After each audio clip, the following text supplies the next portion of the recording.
Most of us have no idea what it's like to be physically blind. And so as we hear this weekend's gospel, it can be easy for us to be wowed by the miracle that takes place, forgetting the perspective of Bartimaeus himself. We know that he was poor enough to beg by the side of the road, and that he was distraught enough to ask Jesus to have pity on him. Not once, but over and over again. And as this poor beggar repeated his plea, those around Jesus became very uncomfortable. Even then, the followers of Jesus wanted everything to be perfect.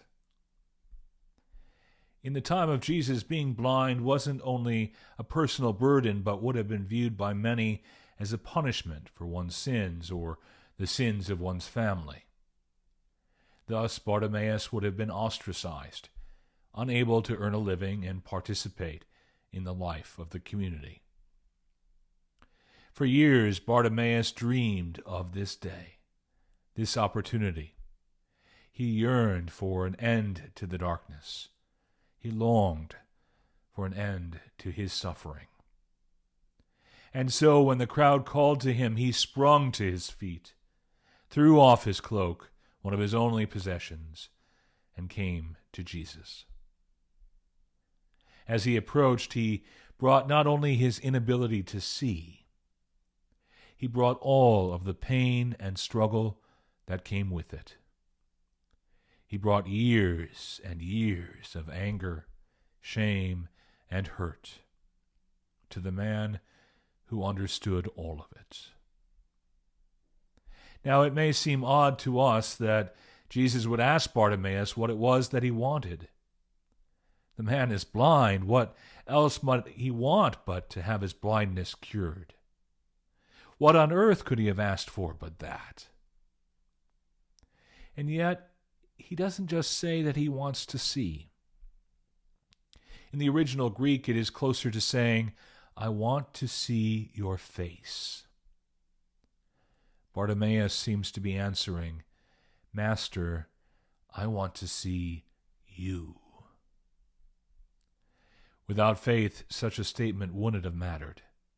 Without Bartimaeus' understanding of who Jesus truly was, he might have just said, I want to see again, or I want to be able to see the beautiful people in my neighborhood.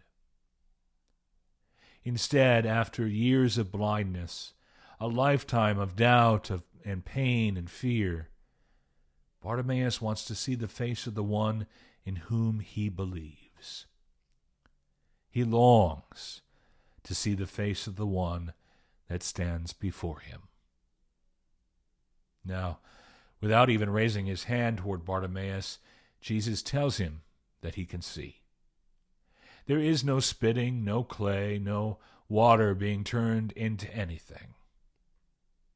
All that is needed is faith. A faith that restores sight, a faith that allows the blind not only to see, but to see the face of God. And it is that faith that saves all of us from our own blindness and our shared blindness to injustice in our world. There is no need for us to await a miracle. We've been given our call loudly and clearly. Go your way. Your faith has saved you.